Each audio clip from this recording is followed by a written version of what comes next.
Tonight, I have another quiet story to share with you. First, please turn the volume down a little and adjust it to a comfortable level. And if you think you may want to return tomorrow night, you may wish to subscribe now, so this channel will be easy to find whenever you are ready to sleep again.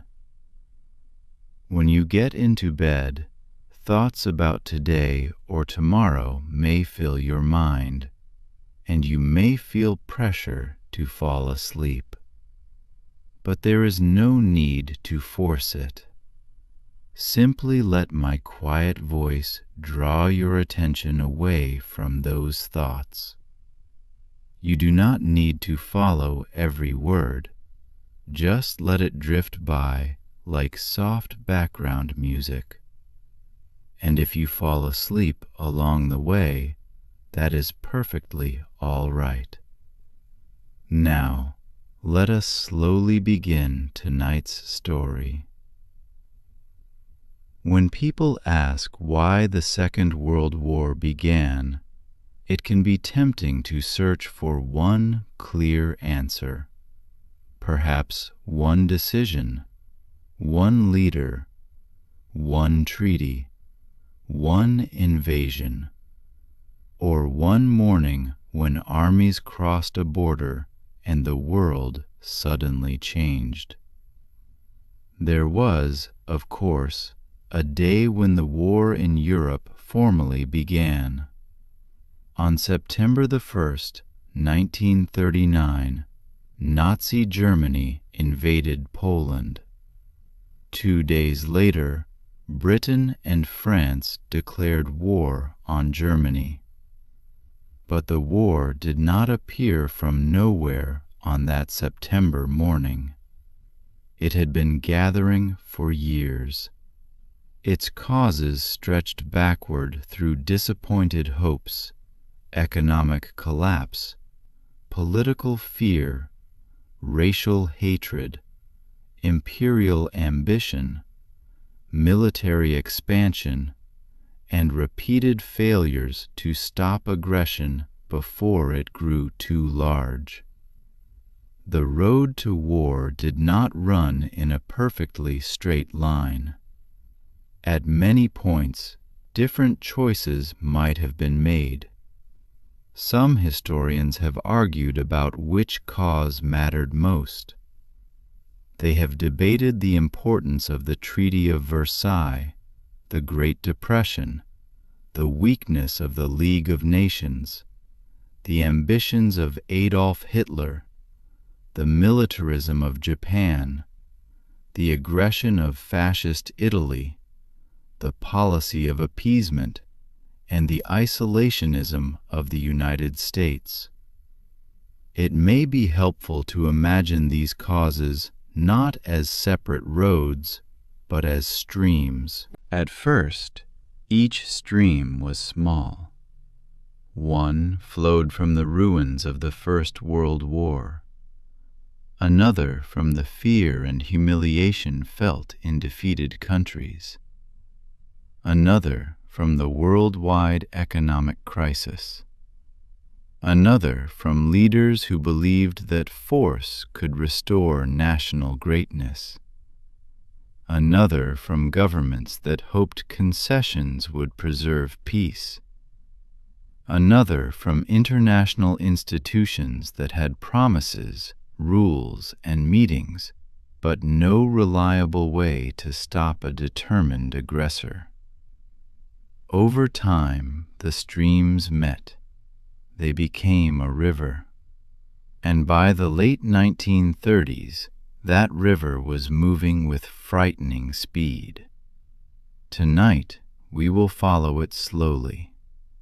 We will begin not in 1939, but in 1918, when the First World War was ending, and millions of people hoped that the suffering they had endured would never be repeated.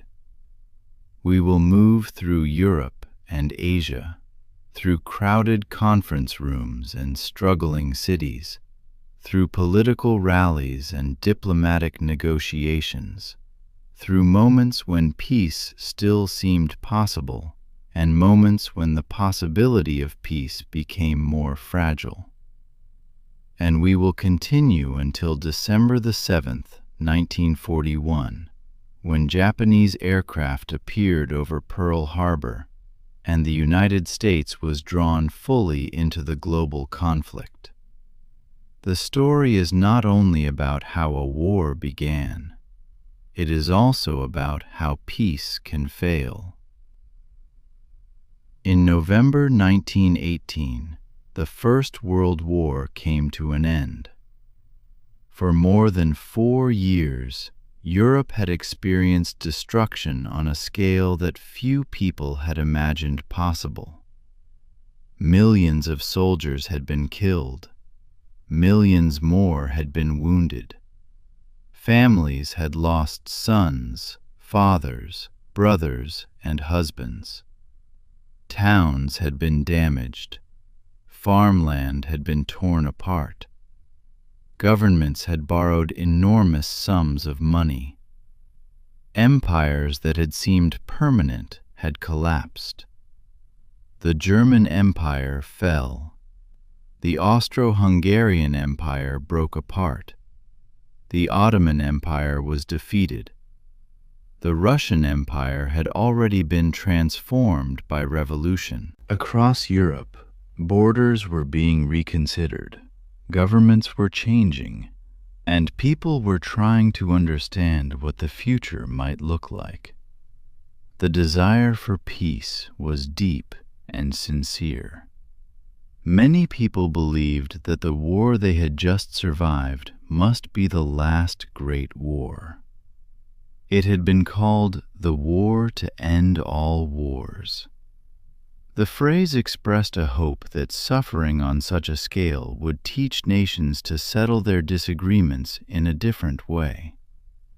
But ending a war and creating a stable peace are not the same thing. When the fighting stopped, political leaders still had to decide what would happen to the defeated powers, how borders would be drawn, who would pay for the destruction, and how another war might be prevented. In 1919, representatives from more than 24 countries gathered in France to create the peace settlement. The most famous result was the Treaty of Versailles, which dealt with Germany. The defeated countries did not participate as equal partners in shaping the agreement. Germany, the largest and most powerful of the defeated states, was excluded from the main negotiations and was later presented with the terms. For France, the question of security was urgent. France had been invaded by Germany in 1870 and again in 1914. Much of the worst fighting of the First World War had taken place on French soil. French towns, factories, mines, and farms had suffered immense damage. French leaders feared that Germany, with its large population and industrial strength, might recover and threaten France once again. So France wanted guarantees. It wanted Germany weakened. It wanted reparations to help pay for the damage.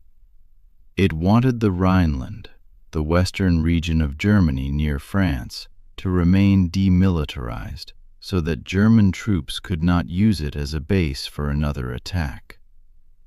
Britain also wanted Germany restrained, though British leaders had their own concerns about preserving trade and maintaining a balance of power in Europe. The American president, Woodrow Wilson, had spoken of a more idealistic peace based on principles such as national self-determination and international cooperation. But the final settlement reflected compromise, fear, national interest, and anger. The Treaty of Versailles required Germany to accept responsibility for the damage caused by the war. It stripped Germany of its overseas colonies and about 13% of its European territory. It limited the German army and navy. It prohibited important categories of military equipment. It required the payment of reparations to the victorious powers. To the governments that had suffered German invasion, these conditions could appear necessary. To many Germans, they appeared humiliating and unjust. The distinction matters. A peace settlement can be understood differently by the people who design it and the people who must live under it. The victorious powers saw restraints intended to provide security. Many Germans saw punishment, dishonor, and national humiliation. They believed that Germany had been forced to accept blame for a war whose causes had been more complicated. They resented the loss of territory. They resented the limits on their armed forces. They resented reparations. They resented the fact that millions of ethnic Germans now lived outside Germany's new borders. The treaty did not automatically make another war inevitable. Historians continue to debate how much responsibility it carried for what happened later. But it created grievances that could be used by political movements promising revenge and restoration. A treaty written to end one war became part of the language used to prepare people for another. Germany's new government was known as the Weimar Republic. It was a democracy created during defeat and revolution. From the beginning, it carried burdens that would have challenged even a stronger political system. Many Germans did not associate the new republic with freedom and a fresh beginning. Instead, they associated it with military defeat, economic hardship, and the Treaty of Versailles. A damaging myth began to spread. According to this myth, the German army had not truly been defeated on the battlefield. Germany had supposedly been betrayed from within by civilians, democratic politicians, socialists, and Jews. This claim was false. German military leaders knew by the autumn of 1918 that the war could not be won. Yet the myth of betrayal allowed people to avoid accepting the reality of military defeat. It also gave nationalist and extremist movements a powerful political weapon. The politicians who signed the armistice and supported the Republic were insulted as traitors. They were sometimes called the November criminals. The new democracy therefore had to defend itself not only against economic problems and political violence, but against the accusation that its very existence represented national betrayal. In the early 1920s, Germany experienced hyperinflation. The value of money collapsed so rapidly that savings accumulated over a lifetime could become nearly worthless. Prices rose from day to day, and sometimes from hour to hour. People needed enormous quantities of banknotes to buy ordinary goods. The familiar image of a wheelbarrow filled with money being used to purchase bread became a symbol of the crisis. Imagine working for years, placing money carefully into an account, believing that it would protect you in old age. Then imagine watching the value disappear. Not because you had spent it, not because it had been stolen, but because the currency itself no longer held its meaning. Such experiences can weaken trust in governments, banks, contracts, and democratic institutions. The crisis eased during the middle of the 1920s. Germany experienced a period of recovery. International financial arrangements helped stabilize the economy. Political life appeared calmer. Germany joined the League of Nations. For a time, it seemed possible that the democratic system might survive. But the recovery was fragile. It depended partly on loans and investment from the United States.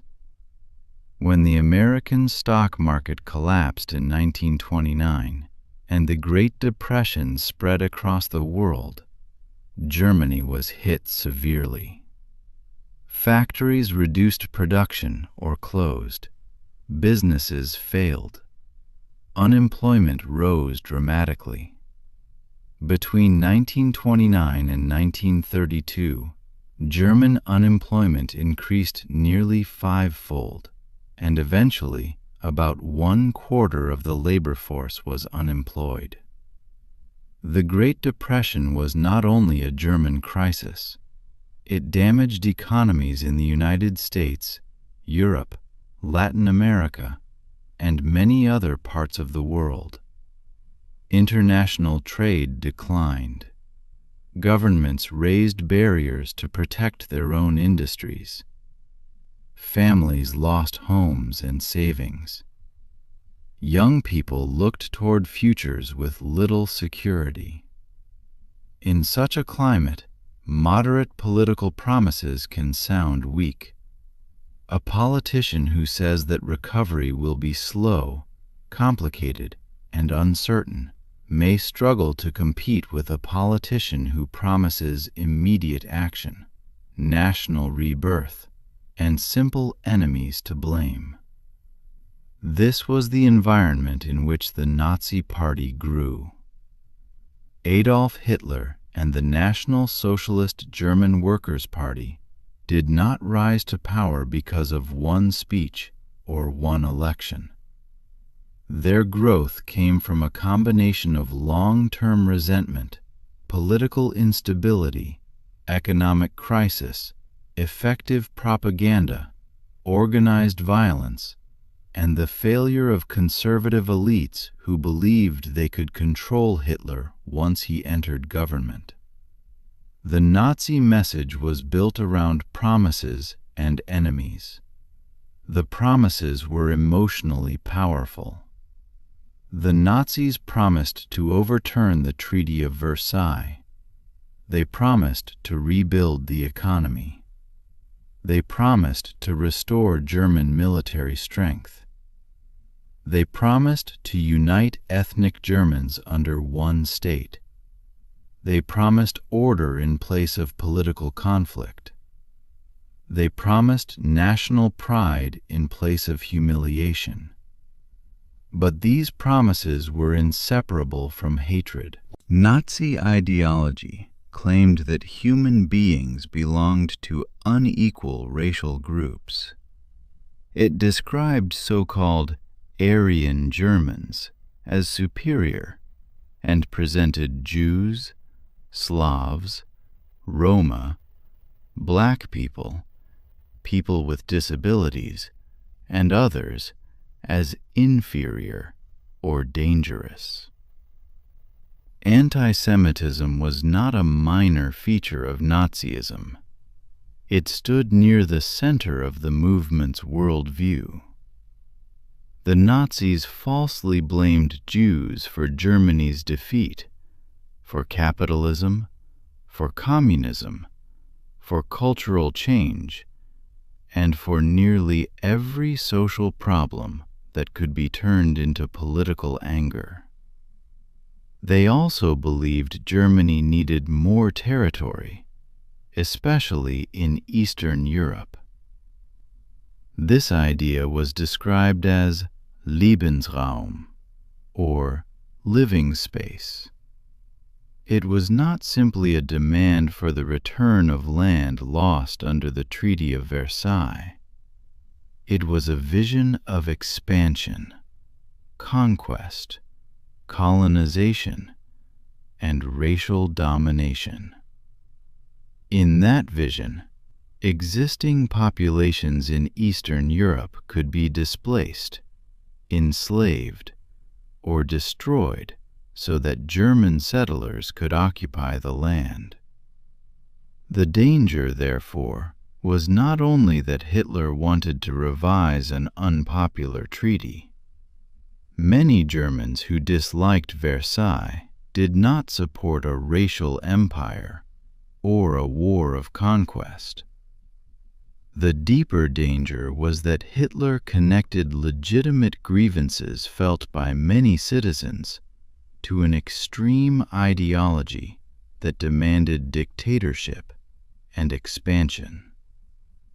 In January 1933, Hitler became Chancellor of Germany. The democratic system did not disappear in a single moment, but it was dismantled rapidly. Political opponents were arrested. Civil liberties were suspended. Other political parties were eliminated. Independent organizations were brought under Nazi control. Violence and intimidation became instruments of government. Germany became a dictatorship. Once in power, Hitler could turn political promises into state policy. He began rebuilding the armed forces in violation of the Treaty of Versailles. He reintroduced compulsory military service. He withdrew Germany from the League of Nations. He presented each step as the recovery of rights that had been unfairly denied. To some Germans, these actions appeared to restore dignity. To neighboring countries, they carried a different meaning. A powerful dictatorship was rearming in the center of Europe, led by a man whose stated ideas included racial conquest and territorial expansion. Still, foreign governments hesitated. They remembered the First World War. They feared another slaughter. Their economies were weak. Their populations were not eager for military confrontation. Some leaders believed that certain German complaints about Versailles were reasonable. Others believed that Hitler might become satisfied if limited changes were accepted. And so, the early violations produced warnings and concern, but not decisive resistance. While Germany was changing, the international system created after the First World War was being tested. At the center of that system stood the League of Nations. The League had been founded with a hopeful idea. Security would no longer depend only on secret alliances and competing armies. Instead, nations would agree that aggression against one member concerned them all. Disputes would be settled through discussion, law, negotiation, and collective action. The League began with 42 members and later expanded. But one important country was missing. Although President Woodrow Wilson had strongly supported the League, the United States Senate refused to approve American membership. The absence of the United States weakened the organization's authority and resources. The League also had no independent armed force. It depended on member governments to enforce decisions and sanctions. Those governments often placed their own immediate interests above the principle of collective security. The requirement for unanimous agreement made action difficult. A country accused of aggression could sometimes obstruct the process. Even when sanctions were approved, they might be incomplete or weakly enforced. In peaceful conditions, international cooperation can look strong. Its true strength is revealed when cooperation becomes costly. Would governments risk trade, money, soldiers, and perhaps war to defend a distant country? During the 1930s, the answer was often no. The first great test came in East Asia. In 1931, Japan invaded Manchuria, a large region in northeastern China. A League commission investigated and condemned the seizure, but the League did not reverse it. Japan withdrew from the organization and continued its occupation. The lesson was visible to every government watching. A major power had used force, rejected international criticism, and kept the territory it had taken. A second major test came in Africa. In 1935, Fascist Italy invaded Ethiopia, then often called Abyssinia. Ethiopia was a member of the League of Nations. Its emperor, Haile Selassie, appealed for help. The League declared Italy the aggressor and imposed sanctions, but the response was limited and ineffective. Italy completed the conquest and annexed Ethiopia. The promise of collective security had failed again. Perhaps, from a quiet distance, the meaning is easy to miss. But imagine being the government of a smaller country watching these events. You might begin to wonder whether international guarantees had real value. Imagine being the leader of an aggressive state. You might reach the opposite conclusion. You might decide that bold action would be rewarded, that protests would fade, and that other powers would avoid confrontation. The League's failure did not cause aggression by itself. Japan, Italy, and Germany made their own choices. But the inability to impose meaningful consequences reduced the cost of those choices. And each success made the next act of aggression easier to imagine. The rise of Japanese militarism had its own history.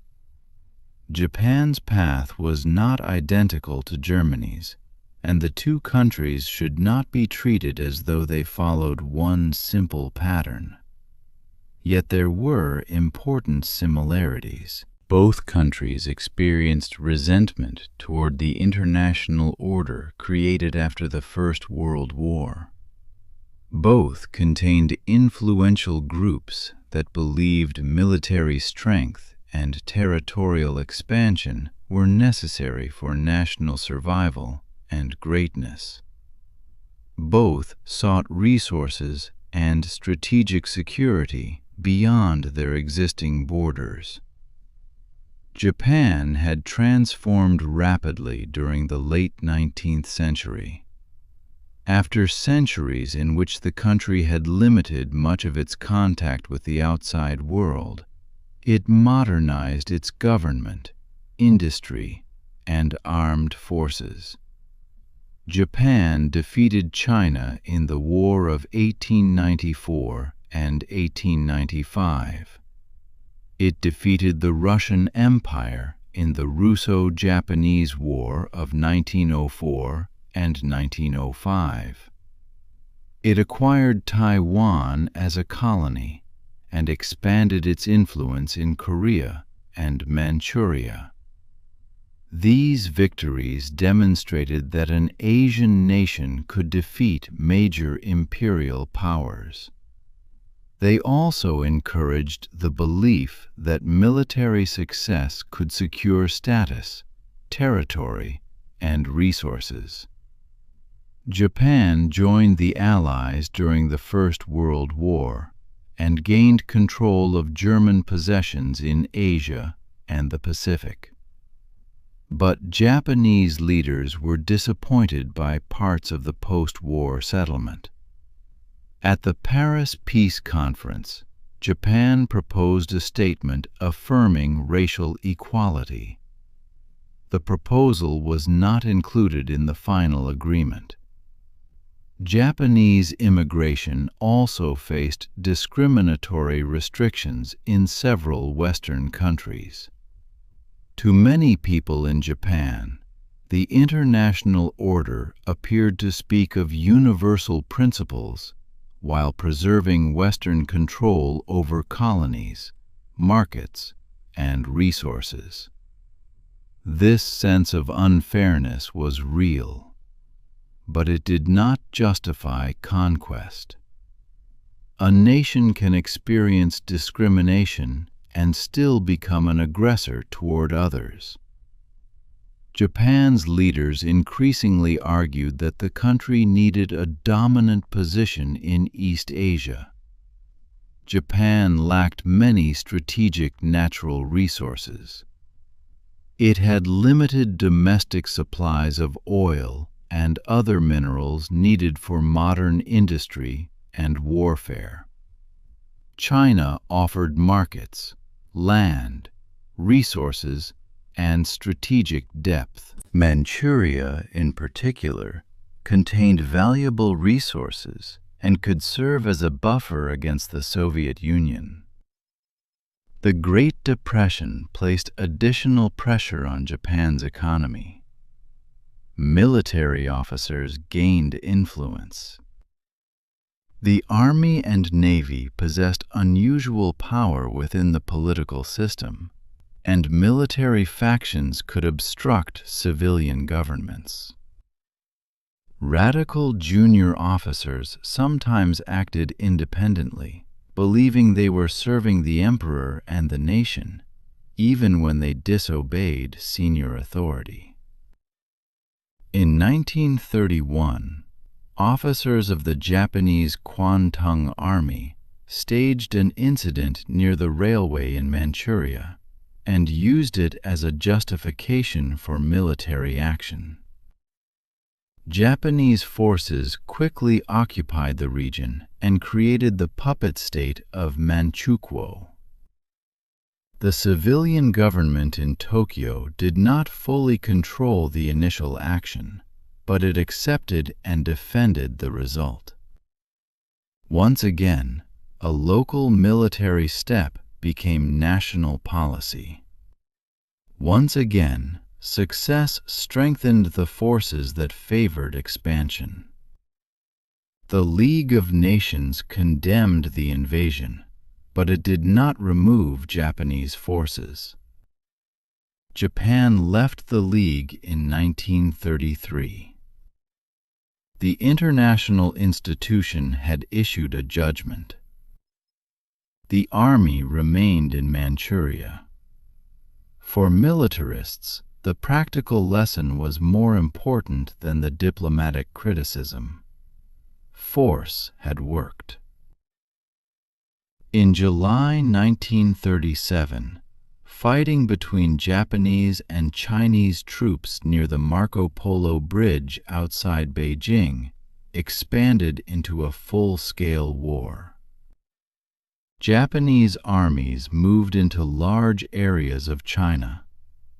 They captured major cities, including Nanjing, the capital of the Chinese nationalist government.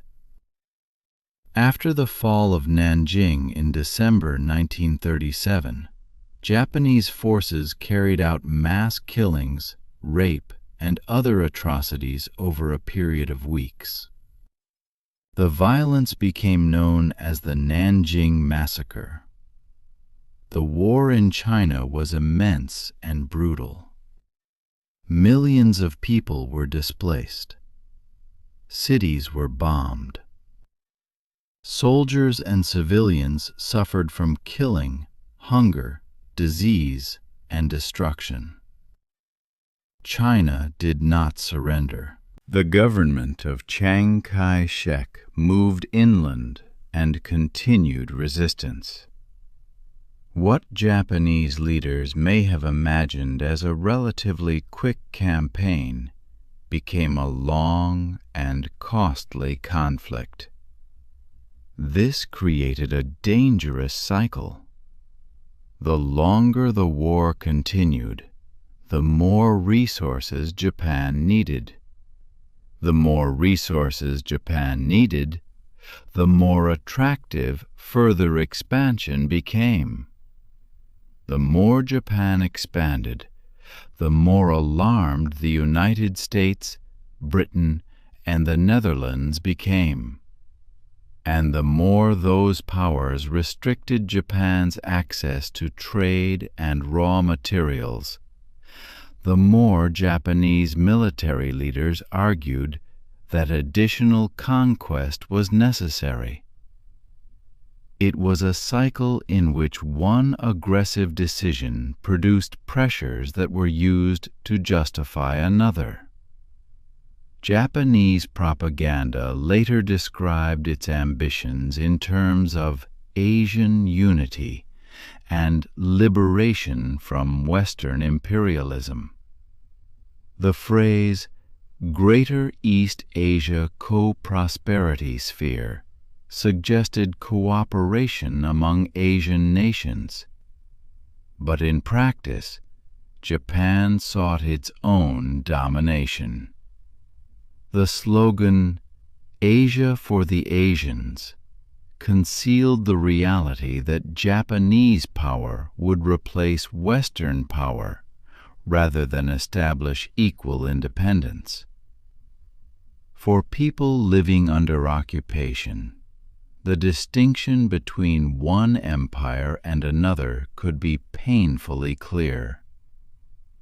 By the late 1930s, wars were already being fought in Asia and Africa, even though the conflict later called the Second World War had not yet formally begun in Europe. Some historians therefore see the invasion of Manchuria in 1931 or the wider war in China beginning in 1937 as an early opening of the global conflict. The exact starting date depends partly on perspective. For Poland, the war began in September 1939. For China, large-scale war had already been underway for more than 2 years.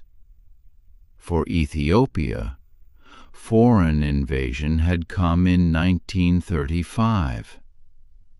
The world was not at peace, and then suddenly at war. Different regions were entering conflict at different times, and those conflicts were slowly becoming connected. Italy was another part of this widening pattern. Benito Mussolini had come to power in 1922 and created a fascist dictatorship. Fascism celebrated the state, the leader, discipline, violence, and national unity. It rejected liberal democracy and treated political opposition as weakness or betrayal. Mussolini spoke of rebuilding Italian greatness and creating a new empire around the Mediterranean. Italy had been on the victorious side in the First World War, but many Italian nationalists believed that the country had not received all the territory and recognition it had been promised. This feeling of an incomplete victory became part of fascist propaganda. In October 1935, Italian forces invaded Ethiopia. The imbalance of power was enormous. Italy possessed modern aircraft, artillery, armored vehicles, and chemical weapons. Ethiopia had far fewer modern weapons and little ability to defend itself against a major industrial power. The invasion was not hidden. It was a direct challenge to the League of Nations. The League condemned Italy and introduced economic sanctions. But the sanctions did not include every measure that might have placed serious pressure on Mussolini's government, and they were not strong enough to stop the campaign. Britain and France faced a difficult strategic calculation. They wanted to preserve the League, but they also hoped to keep Italy from moving closer to Hitler's Germany. They feared that a stronger response might push Mussolini into alliance with Berlin. In trying to avoid one danger, they accepted another. Ethiopia was conquered. Mussolini learned that the international response to open aggression might be manageable. Hitler watched as well. The sanctions damaged relations between Italy and the Western democracies, and Italy moved closer to Germany. In 1936, Mussolini described the relationship between Rome and Berlin as an axis around which Europe would revolve. The word axis would later become the familiar name for the alliance of Germany, Italy, and Japan. At this stage, however, the partnership was still developing. It grew through shared ideology, shared hostility toward communism, shared dissatisfaction with the existing international order, and shared participation in another conflict, the Spanish Civil War. In 1936, Spain descended into civil war. The conflict began after part of the Spanish military rebelled against the elected Republican government. The rebels, known as the Nationalists, were led by generals including Francisco Franco. They received military assistance from Nazi Germany and Fascist Italy. The Republican side received aid from the Soviet Union and support from international volunteers, while Britain and France followed a policy of non-intervention. The Spanish Civil War had deep causes within Spain. It was not created by Germany or Italy, but it became an international struggle and a preview of the larger ideological conflicts approaching Europe. German aircraft and personnel gained combat experience. Italian forces participated. The Soviet Union supplied weapons and advisors. Volunteers from many countries joined the international brigades to fight for the Republic.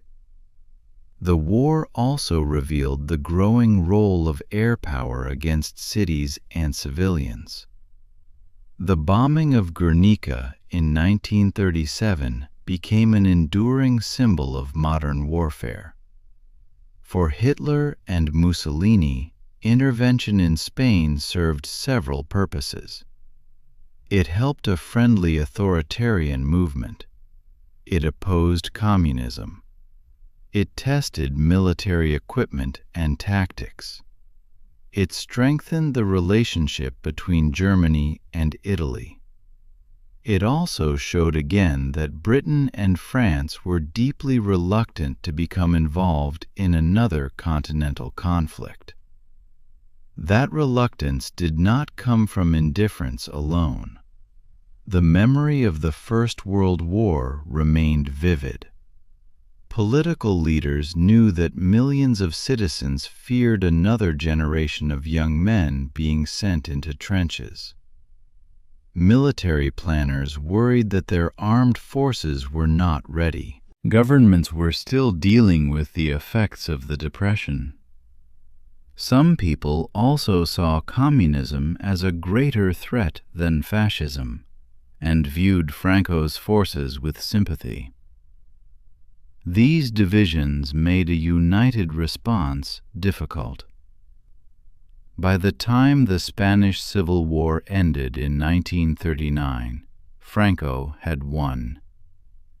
Spain did not formally join the Axis during the Second World War, but another democracy had fallen, and Germany and Italy had demonstrated their willingness to use military power beyond their borders. In March 1936, while attention was divided by crises elsewhere, Hitler made one of his boldest early moves. He sent German troops into the Rhineland. Under the Treaty of Versailles and later agreements, this region in western Germany was to remain demilitarized. The purpose was to provide France and Belgium with a measure of security. If Germany could not station forces there, a future German attack would be more difficult. The German troops who entered the Rhineland were not part of an overwhelming invasion force. Germany was still rearming. Hitler was taking a risk. If France had sent its army across the border, the German units might have been forced to withdraw. But France did not act without British support, and Britain did not view the movement of German troops into German territory as a reason to begin a war. No military action was taken. The remilitarization succeeded. This was a turning point. Germany's western frontier became easier to defend. France lost an important strategic advantage. Hitler's prestige grew. The German military, some of whose leaders had worried about the danger of the move, saw that the gamble had worked. Success changed the atmosphere inside Germany. A leader who violates an agreement and faces no meaningful consequence can present caution as weakness and risk as wisdom. Each victory makes the next risk appear less dangerous.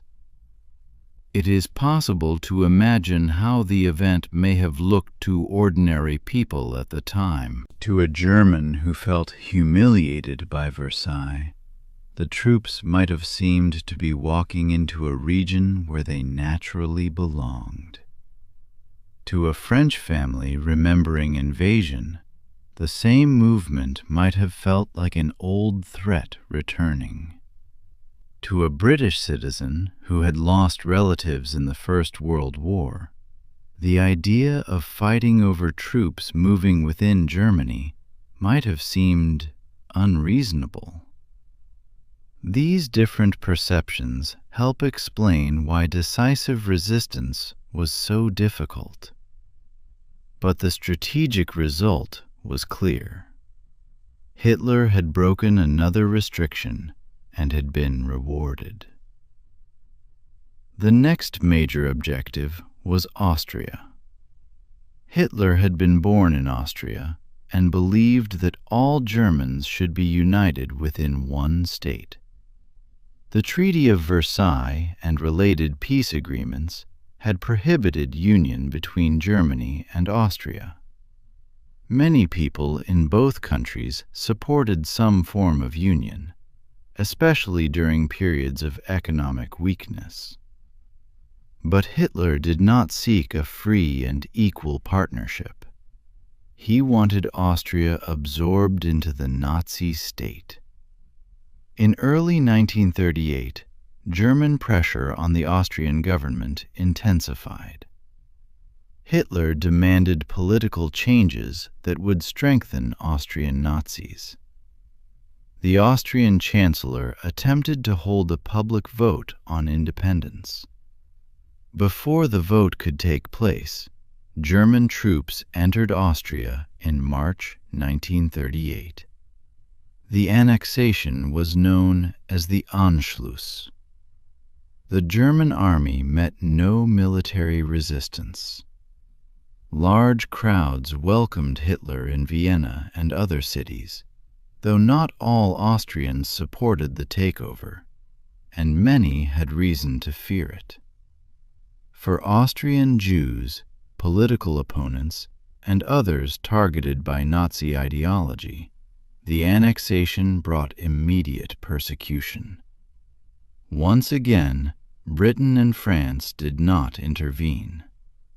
The Union appeared to fulfill the principle that people of the same nationality should live in one state. It also seemed to correct one of the restrictions imposed after the First World War. But the event greatly increased German power. Germany gained territory, population, resources, and a stronger strategic position in Central Europe. Czechoslovakia was now more exposed. Hitler's attention soon turned there.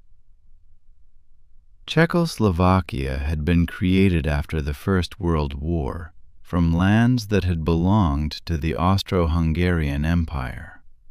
It was a democracy with significant industry and strong border defenses.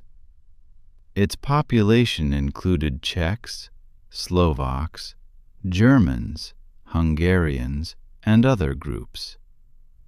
More than 3 million ethnic Germans lived in the Sudetenland, a region along the country's borders with Germany and Austria. Some Sudeten Germans had genuine grievances about their treatment and political position. The Nazi government encouraged and exploited those grievances. Hitler demanded that the Sudetenland be transferred to Germany. He claimed that he was defending the right of ethnic Germans to self-determination. But the Sudetenland was also strategically important. It contained major fortifications and industrial areas. If Czechoslovakia lost it, the country would become much harder to defend. During the summer of 1938, the crisis deepened. Hitler threatened war. Britain's Prime Minister, Neville Chamberlain, traveled to meet him. Chamberlain hoped that personal diplomacy and a limited territorial settlement could prevent a European conflict. This approach became known as appeasement. Appeasement is often remembered as simple cowardice or blindness, but the situation appeared more complicated to people living through it. Britain and France were not fully prepared for war. Memories of 1914 remained painful. Many citizens believed that the Treaty of Versailles had treated Germany too harshly, and that the demand to unite German-speaking areas might be reasonable. Some leaders feared aerial bombing of cities, imagining catastrophic destruction in the first days of a new war. Some hoped that satisfying what appeared to be Hitler's final territorial demand would strengthen moderate forces and create lasting peace. They were wrong about Hitler's intentions. But their desire to avoid war was not difficult to understand. In September 1938, leaders from Germany, Italy, Britain, and France met in Munich. Czechoslovakia, whose territory was being discussed, was not allowed to participate in the decisive negotiations. The Munich Agreement permitted Germany to take the Sudetenland. Hitler promised that he had no further territorial demands in Europe. Chamberlain returned to Britain, believing that the immediate danger had passed. Crowds welcomed him. Many people felt enormous relief. For a moment, it seemed that diplomacy had succeeded. No armies had met in battle. No cities had been bombed. No families had received news of sons killed at the front. The relief was real. Yet the agreement carried a heavy price. Czechoslovakia lost its fortified frontier without fighting. Germany gained strategic territory and military equipment. A democratic state had been pressured into surrendering land because larger powers were unwilling to defend it. Hitler also learned that threatening war could bring major rewards. The Munich Agreement did not create his ambitions, but it confirmed his belief that Britain and France would retreat rather than fight. In March 1939, less than 6 months after Munich, German forces occupied the Czech lands. Slovakia became a nominally independent state under strong German influence, while Bohemia and Moravia became a German protectorate. This action destroyed the claim that Hitler wanted only to unite ethnic Germans. The people of Prague were not Germans asking to join the Reich. Germany had taken control of a non-German country. The promise made at Munich had been broken. For British and French leaders, the meaning was unmistakable. Appeasement had not satisfied Hitler. His goals were broader than revision of the post-war settlement. They included domination of Central and Eastern Europe. Public opinion began to change. The question was no longer whether certain German grievances were legitimate. The question was whether any agreement with Hitler could be trusted. Britain and France offered a guarantee to Poland, promising support if Polish independence were threatened. This guarantee was intended to deter Germany. It marked a shift away from appeasement. But deterrence depends on what the other side believes. Hitler had watched Britain and France accept the remilitarization of the Rhineland, the annexation of Austria, and the destruction of Czechoslovakia. He doubted that they would truly go to war for Poland. The very pattern of previous concessions weakened the credibility of the new warning. Meanwhile, Italy invaded Albania in April 1939, extending fascist control across the Adriatic. In May, Germany and Italy signed the Pact of Steel, deepening their alliance. Europe was dividing into armed camps, but the exact alignments were not yet complete. One great uncertainty remained. What would the Soviet Union do? The Soviet Union was led by Joseph Stalin. Its relationship with Nazi Germany was deeply hostile in ideology. Nazism defined communism as an enemy and viewed Slavic peoples as racially inferior. Hitler had repeatedly spoken of acquiring living space in the East.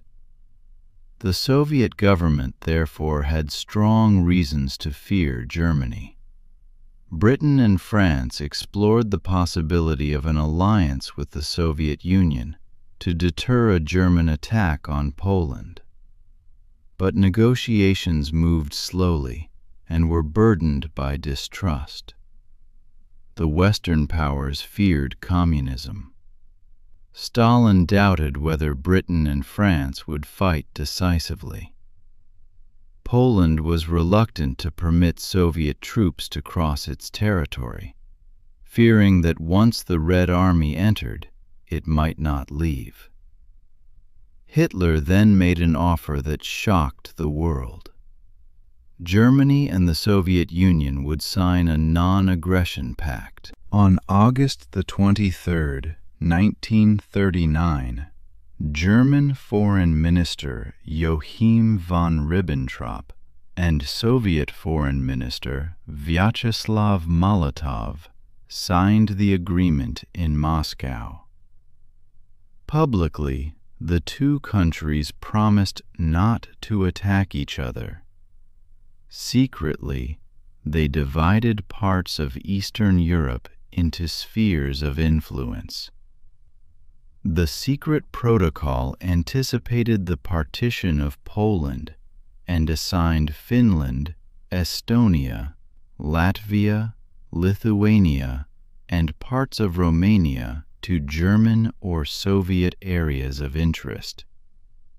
For Stalin, the pact delayed a direct conflict with Germany and provided opportunities to regain territory lost after the First World War.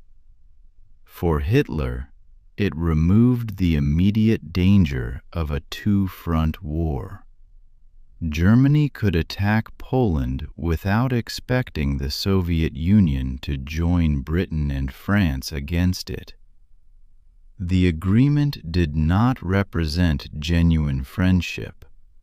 Both dictators understood that their interests could eventually collide. But in the summer of 1939, each saw advantage in cooperation. The pact transformed the strategic situation overnight. Poland was now trapped between two powerful neighbors that had secretly agreed on its division. The last major obstacle to Hitler's planned invasion had been removed. The dispute presented publicly before the invasion concerned the free city of Danzig and the Polish corridor. Danzig, now known as Gdansk, had a mostly German population, but was not part of Germany. The Polish corridor gave Poland access to the Baltic Sea and separated East Prussia from the rest of Germany. Hitler demanded the return of Danzig and transportation links across Polish territory. These demands were presented as limited corrections to the Versailles settlement. But Hitler's intentions went far beyond Danzig. He wanted Poland reduced, controlled, and eventually transformed as part of the Nazi vision for Eastern Europe. Polish leaders had watched what happened to Czechoslovakia. They understood that accepting one demand might lead to another. They feared becoming a German satellite and losing independence. Poland refused. Britain and France repeated their guarantee. Diplomatic messages continued, but military preparations advanced.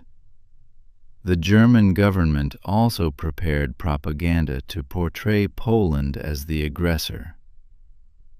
On the night before the invasion, German operatives staged incidents along the border, including an attack on a radio station at Gliwice, to create the appearance of Polish hostility. The story was false, but it gave the Nazi regime a pretext. In the early hours of September 1st, 1939, German forces crossed into Poland. Aircraft attacked airfields, railways, roads, and cities. Armored and motorized units moved rapidly. The battleship Schleswig-Holstein opened fire on the Polish position at Westerplatte near Danzig. The European War had begun. Or, more precisely, the long crisis had reached the point at which Britain and France would no longer accept German expansion without war. 2 days passed. Britain sent an ultimatum demanding German withdrawal. When the demand was not met, Britain declared war on Germany on September 3rd. France declared war the same day. The guarantees to Poland had become commitments. The effort to deter Hitler had failed. The effort to preserve peace through concessions had ended. The conflict that many Europeans had feared for 20 years was now real. Poland fought alone against the German invasion from the west. Its armies resisted, but they faced a larger force using coordinated attacks by aircraft, tanks, artillery, and infantry. The speed of the campaign gave the world a new word: blitzkrieg, or lightning war.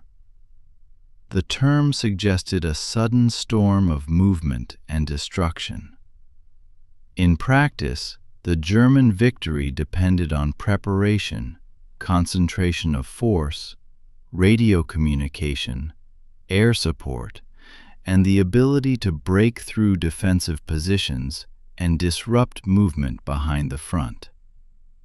Polish soldiers fought with courage, but their country faced an impossible strategic situation.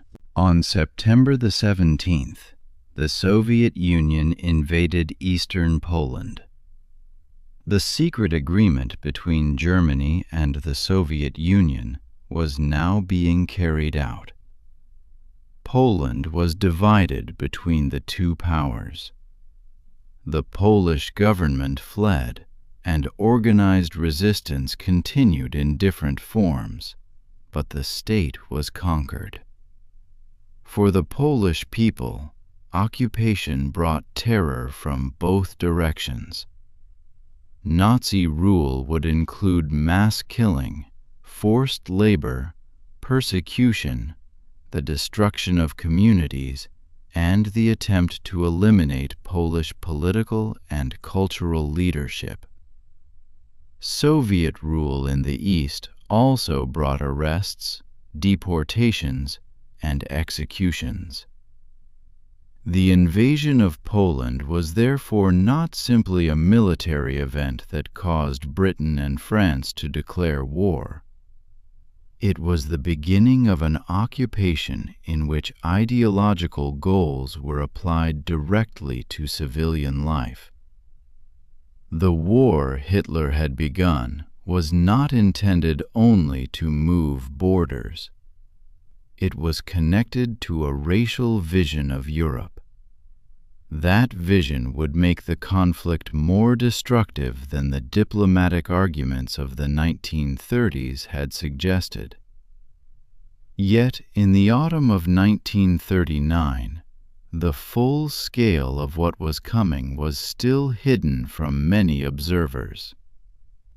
Britain and France were at war with Germany, but there was little major fighting on Germany's western frontier. This period became known as the Phony War. People waited. Armies mobilized. Governments prepared defenses. Newspapers discussed possible offensives. But for several months, the war in Western Europe appeared strangely quiet. At sea, it was not quiet. German submarines attacked merchant shipping. Britain depended on supplies carried across the Atlantic, and the struggle over shipping routes began immediately. On land, however, the expected great battle did not come at once. The silence may have created a faint hope that negotiations were still possible. But Germany was using the time to prepare its next campaigns. The Soviet Union also moved during this period. Under the secret arrangements with Germany, Soviet forces occupied the Baltic states and took territory in Eastern Europe. When Finland refused certain Soviet demands, the Soviet Union invaded in November 1939. The conflict became known as the Winter War. Finnish forces resisted far more effectively than many expected, using their knowledge of forests, snow, and severe winter conditions. The Soviet army suffered heavy losses, but Finland eventually accepted peace terms and surrendered territory. The war revealed weaknesses in the Red Army, particularly after Stalin's purges had removed many experienced officers. Hitler and German commanders observed these weaknesses. They may have contributed to the later belief that the Soviet Union could be defeated quickly. Again, an event that seemed separate from the war in Western Europe became part of the calculations shaping later decisions. The conflict was expanding through choices made in different capitals, each based on incomplete information and dangerous assumptions. In April 1940, Germany invaded Denmark and Norway. Denmark was quickly overwhelmed. Norway resisted with British and French assistance, but German forces secured the country. Norway offered strategic advantages, including access to the North Atlantic and protection for shipments of Swedish iron ore important to German industry. The campaign also increased political pressure in Britain. Neville Chamberlain, whose name was closely associated with appeasement, lost support. In May 1940, Winston Churchill became Prime Minister. On that same day, Germany launched its great offensive in the West. German armies invaded the Netherlands, Belgium, and Luxembourg. Britain and France had expected the main attack to move through Belgium, as it had in the First World War. Allied forces advanced north to meet it. But the decisive German thrust came through the Ardennes, a forested region that Allied planners had considered difficult for a large armored force. German tanks crossed the Meuse River and broke through near Sedan. They then raced toward the English Channel, cutting off British, French, and Belgian forces in the north. The rapid collapse shocked the world. The armies of France and Britain were not weak in simple numerical terms. France possessed many modern weapons and had spent heavily on defense. But German operational methods created speed and confusion. Command structures responded slowly. Communications failed. Units were separated. Decisions that might have worked in a slower war arrived too late. Hundreds of thousands of Allied troops were trapped near the port of Dunkirk. Between late May and early June, a vast evacuation carried British and Allied soldiers across the English Channel. Naval vessels and civilian boats participated. The rescue preserved much of the British Army, but enormous quantities of equipment were abandoned. The evacuation was celebrated as a miracle, and it did preserve Britain's ability to continue the war. But it was also the result of defeat. Belgium surrendered. German forces turned south. Paris fell in June. France requested an armistice. In only a few weeks, one of Europe's great military powers had been defeated. The collapse transformed the political map. Northern and western France came under German occupation. A French government based in Vichy controlled the southern zone and collaborated with Germany. General Charles de Gaulle, speaking from London, called on French people to continue resistance. Britain now stood as the principal European power still fighting Germany. Hitler had achieved more in a few months than many Germans had imagined possible. The victory strengthened his authority and made the Nazi regime appear almost unstoppable.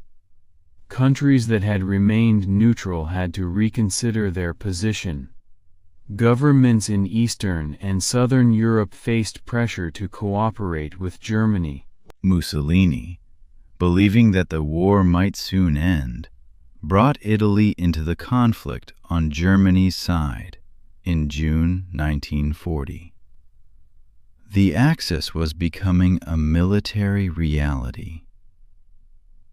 Britain refused to negotiate. Hitler expected that the British government might accept German control of continental Europe in exchange for preserving the British Empire. But Churchill argued that peace under those conditions would leave Britain isolated and vulnerable. The war continued. For Germany to invade Britain, it first needed control of the air over the English Channel and southern England. The Luftwaffe, the German Air Force, attacked British airfields, radar stations, aircraft factories, and later, cities. The Royal Air Force resisted. The struggle became known as the Battle of Britain. Britain's radar network, fighter aircraft, command system, and pilots from Britain and other countries helped prevent Germany from gaining air superiority. When German bombing shifted increasingly toward London and other cities, the pressure on some British airfields eased. Night after night, civilians entered shelters as bombs fell. The Blitz damaged homes, factories, docks, and streets. Thousands of civilians were killed. But Britain did not surrender. The planned German invasion was postponed. The survival of Britain mattered far beyond the island itself. It preserved a base from which the war against Germany could continue.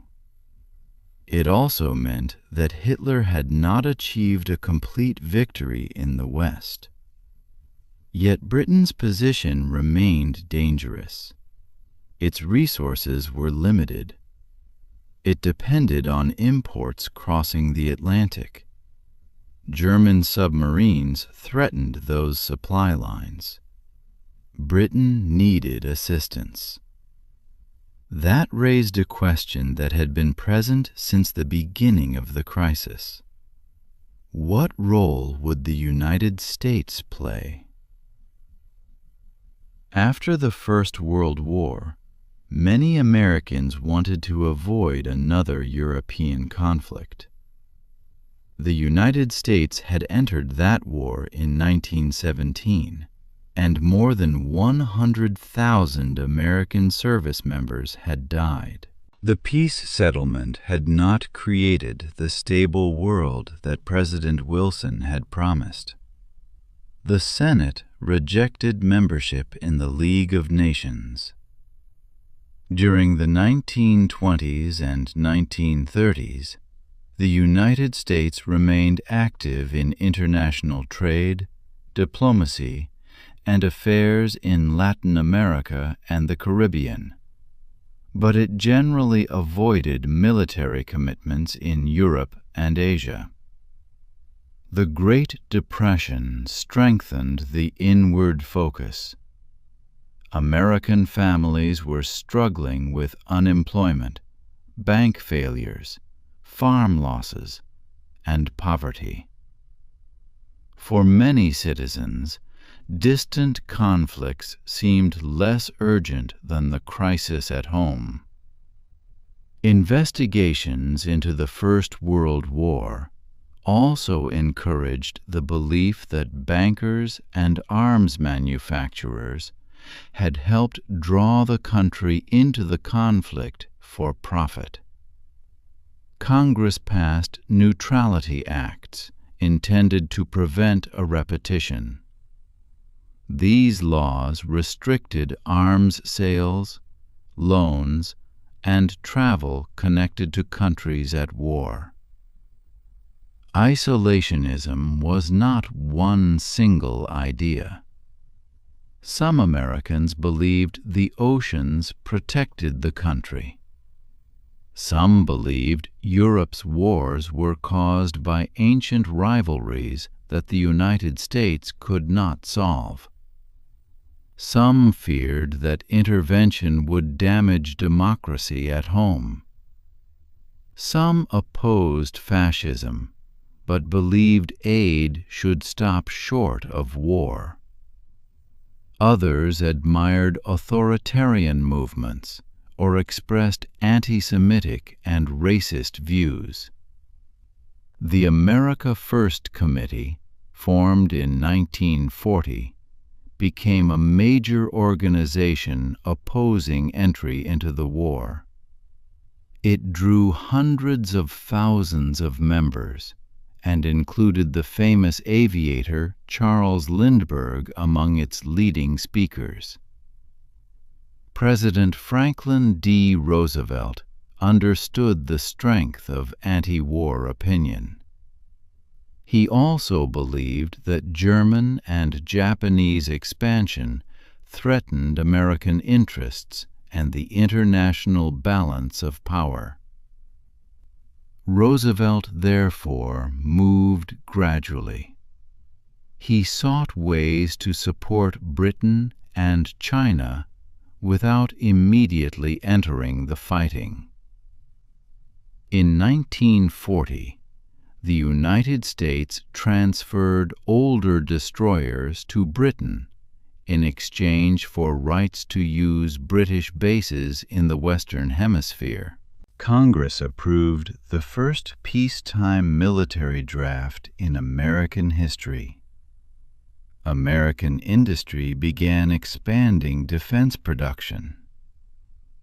In March 1941, the Lend-Lease Act allowed the United States to provide weapons, food, ships, aircraft, and other supplies to countries whose defense was considered vital to the United States. Britain became the main recipient, and aid later went to the Soviet Union and other allies. Lend-Lease did not make the United States a formal belligerent, but it ended any appearance of complete neutrality.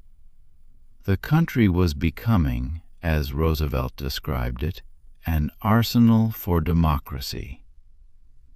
German submarines and American naval vessels increasingly operated in the same Atlantic waters. American ships escorted convoys partway across the ocean. Incidents occurred between U-boats and U.S. vessels. By late 1941, the United States and Germany were not formally at war, but the boundary between peace and conflict had become thin. Still, public opinion did not yet support a formal declaration of war. The event that changed that opinion would come not from Germany, but from Japan. Before turning fully toward the Pacific, it is useful to pause and look at the shape of the war by the middle of 1941. Germany controlled or dominated much of continental Europe. France had fallen. Britain remained undefeated but under pressure. Italy fought as Germany's ally in the Mediterranean and North Africa. In the Balkans, Germany invaded Yugoslavia and Greece in the spring of 1941, after developments there threatened Axis plans. German forces also intervened in North Africa to support Italy. Then, on June the 22nd, 1941, Hitler broke the non-aggression pact with Stalin and invaded the Soviet Union. Operation Barbarossa opened an enormous Eastern Front.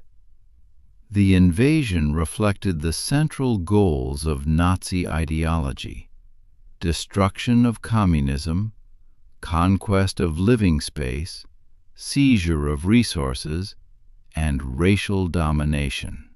German forces advanced rapidly at first, capturing vast territory and surrounding large Soviet armies.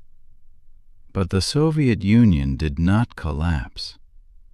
The scale of the fighting grew beyond anything Europe had yet seen. For Japan, the German invasion created both opportunity and uncertainty. Japan had fought Soviet forces along the border of Manchuria and Mongolia in 1939, and had suffered a serious defeat at Khalkhin Gol. That experience encouraged Japanese leaders to look south rather than north for expansion. The Soviet-Japanese Neutrality Pact, signed in April 1941, reduced the immediate danger of another Northern War. When Germany attacked the Soviet Union, some Japanese officers again considered moving against the Soviet Far East. Others argued that Japan should continue the Southern strategy, seeking the resources of Southeast Asia and the Dutch East Indies. The pressure created by Western sanctions would make the Southern choice more urgent. Japan's war in China had continued without decisive victory. Japanese armies occupied major cities, railways, ports, and large regions, but Chinese resistance remained. The nationalist government received assistance from abroad. Supplies reached China through routes connected to French Indochina and British-controlled Burma. Japanese leaders wanted to cut these routes and isolate China. At the same time, the German victories in Europe weakened the colonial powers in Asia. France and the Netherlands had been defeated. Britain was fighting for survival. Their colonies contained the resources Japan desired. The Dutch East Indies possessed oil. British Malaya produced rubber and tin. French Indochina offered bases and access to the south. From the perspective of Japanese expansionists, the European War created a rare opening. The old colonial powers appeared vulnerable. If Japan moved quickly, it might build a vast defensive and economic zone before the United States could stop it. In September 1940, Japan signed the Tripartite Pact with Germany and Italy. The agreement formally connected the three powers.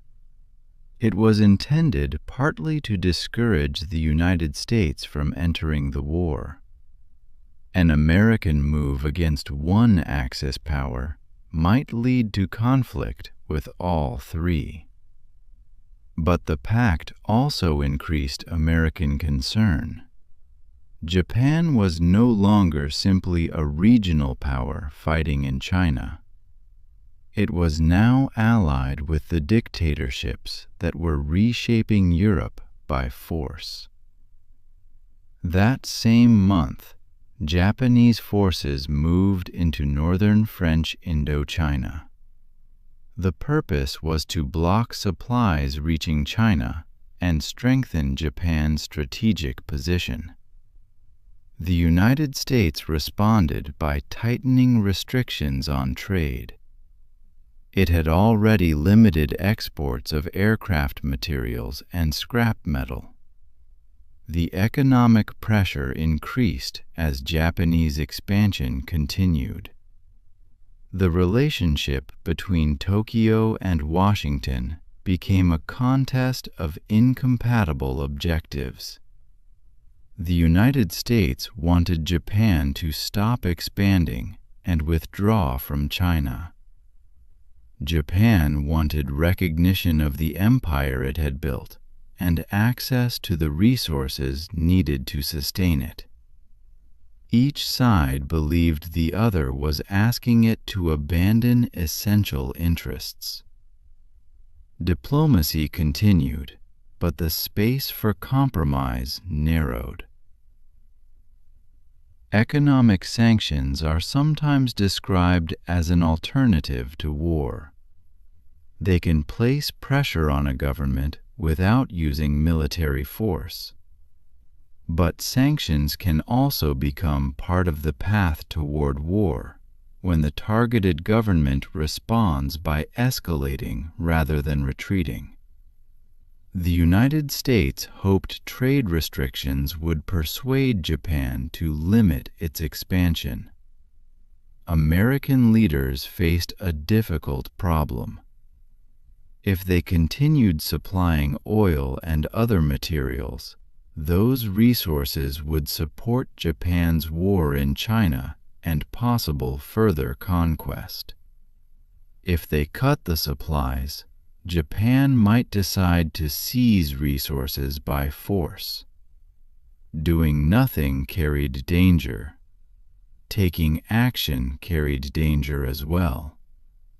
Japanese leaders faced choices of their own. They could reduce or abandon the war in China. They could accept limits on further expansion. They could seek a negotiated settlement. Or they could expand southward, seize oil and other resources, and attempt to disable the military forces that might interfere.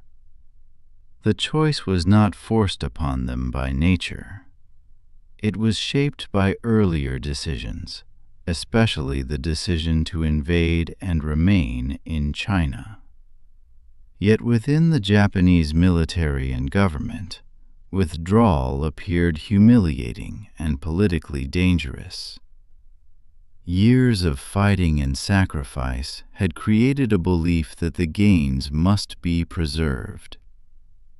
Leaders worried that retreat would damage national prestige, weaken the armed forces' authority, and dishonor those who had died. This is one of the traps that can make wars difficult to end. The cost already paid becomes an argument for paying an even greater cost. In July 1941, Japan occupied southern French Indochina. This move placed Japanese forces closer to British Malaya, the Dutch East Indies, and the Philippines, which was then under American authority. The United States, Britain, and the Netherlands responded by freezing Japanese assets. Oil exports were stopped. The effect on Japan was severe. Japan depended on foreign sources for nearly all of its oil, and the United States had supplied a very large share. Without new supplies, the Navy's reserves would eventually be exhausted. Aircraft could not fly without fuel. Ships could not operate. The war in China could not continue indefinitely. Japan now faced a shrinking period in which its existing stockpiles could support major operations. Time itself became pressure. From Washington's point of view, the embargo was a response to aggression. From Tokyo's point of view, it threatened Japan's status as a major power and the survival of its imperial strategy. Japanese leaders described the situation as encirclement. They argued that Western powers were denying Japan equal access to resources while maintaining their own colonial empires across Asia. This argument contained a real criticism of Western imperialism, but it also avoided the central issue. Japan was not merely requesting equal trade. It was occupying Chinese territory and using military force to build its own empire. The conflict was therefore not between an innocent Japan and an entirely innocent West. It was a struggle among powers with imperial interests, in which Japan was making deliberate choices to expand through war. For the people of China and Southeast Asia, debates about prestige and resources were not abstract. They determined whether foreign armies would enter their towns and whether their countries would remain independent. Negotiations between Japan and the United States continued through 1941. Ambassadors, ministers, and officials exchanged proposals. The discussions were serious, but they were burdened by a fundamental disagreement. The United States wanted Japan to withdraw its forces from China and Indochina and to respect the independence of other countries. Japan sought an end to economic sanctions and acceptance of at least much of its position in China. Some Japanese proposals offered limited withdrawal or promises not to expand further into parts of Southeast Asia. American officials considered them inadequate. Some American proposals required changes that Japanese military leaders would not accept. Neither government trusted the other. Washington feared that a temporary agreement would allow Japan to restore its oil supply, strengthen its forces, and resume expansion later. Tokyo feared that accepting American demands would destroy the empire's gains and reduce Japan to a secondary power dependent on Western decisions. There were officials on both sides who hoped to avoid war. Japanese diplomats knew the industrial strength of the United States. Admiral Isoroku Yamamoto, who would plan the Pearl Harbor attack, had studied and traveled in America and understood that a long war would be extremely dangerous for Japan. American leaders also knew that a Pacific war would be costly and would complicate assistance to Britain. But knowledge of danger does not always produce compromise. Sometimes it produces a search for a rapid, decisive solution. As the negotiations continued, Japan's military prepared for war. Diplomacy and planning moved side by side. Each could be used depending on the result of the other. The outward appearance of negotiation did not mean that time had stopped. Ships were being assembled. Pilots were training. Routes were being studied. Targets were being selected. The idea of attacking Pearl Harbor was bold because of distance. Pearl Harbor lies on the island of Oahu in Hawaii, thousands of miles from Japan. In May 1940, the United States had made it the main base of the Pacific Fleet. The base contained battleships, cruisers, destroyers, aircraft, repair facilities, fuel storage, and thousands of military personnel. To Japanese planners, the fleet represented the greatest immediate obstacle to expansion into Southeast Asia and the Western Pacific. If Japan attacked British Malaya, the Dutch East Indies, or the Philippines, the American Pacific Fleet might sail west and threaten Japanese operations. The strategy that developed was therefore not to attack Pearl Harbor as an isolated act. It was to strike the fleet at the same time that Japanese forces attacked across a broad region. The attack would protect a southern advance. Japan intended to seize territories rich in oil, rubber, tin, and other resources, then establish a wide defensive perimeter across the Pacific and Asia. Japanese leaders hoped that the United States, shocked by the loss of its battleships and faced with the difficulty of fighting across a vast ocean, might negotiate rather than wage a long war. This assumption was crucial. Japan did not need to believe that it could permanently conquer the continental United States. It needed to believe that it could make the price of reversing Japanese expansion seem too high. The plan depended on surprise. A formal warning would allow the American fleet to prepare or leave the harbor. Aircraft might disperse. Anti-aircraft defenses might be ready.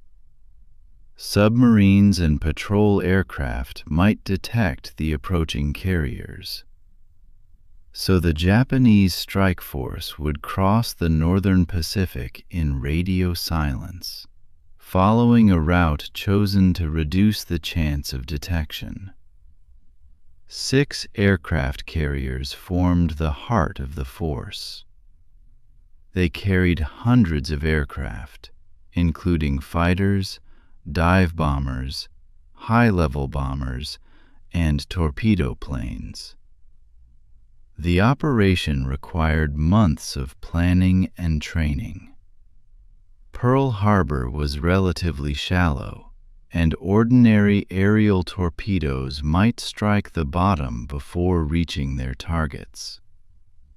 Japanese crews developed methods and modified equipment so torpedoes could operate in the harbor's waters. Pilots practiced attacks on targets arranged to resemble the ships and geography they expected to find. Admiral Yamamoto understood the risks. He had opposed some of Japan's political choices and knew the productive capacity of the United States.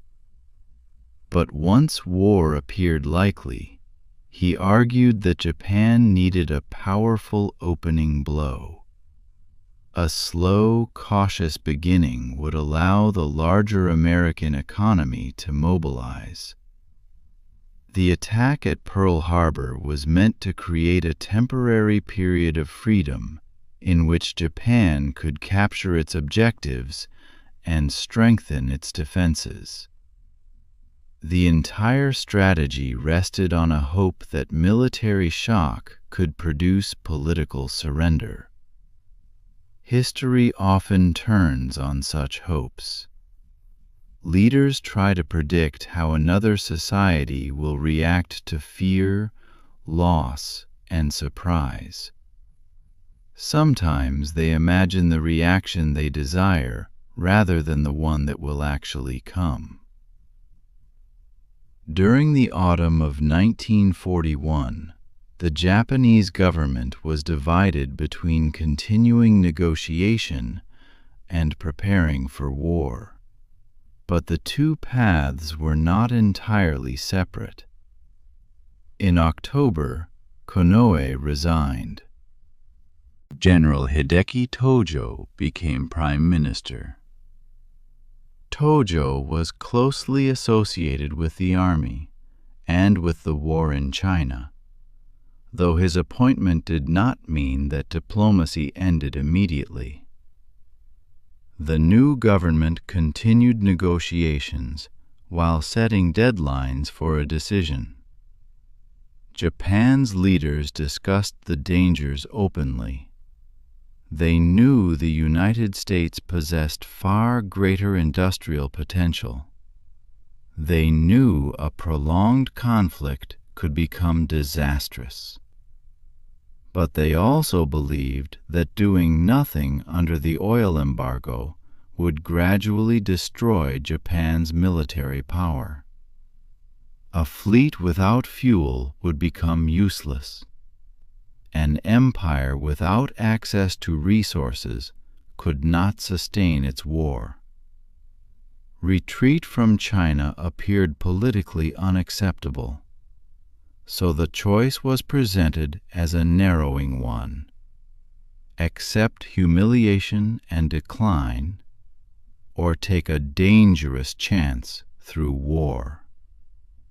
This way of framing the decision concealed other possibilities, but it became powerful within the leadership. Once leaders accept that only two choices remain, they may stop searching seriously for a third. In November, Japanese and American officials exchanged final proposals. Japan sought restoration of trade and offered certain limits on future action, but it did not offer the full withdrawal from China that the United States wanted. On November the 26th, the United States delivered a proposal calling for Japanese withdrawal from China and Indochina and a return to principles of non-aggression and open trade. Japanese leaders interpreted the proposal as an ultimatum, though the document did not use that formal word.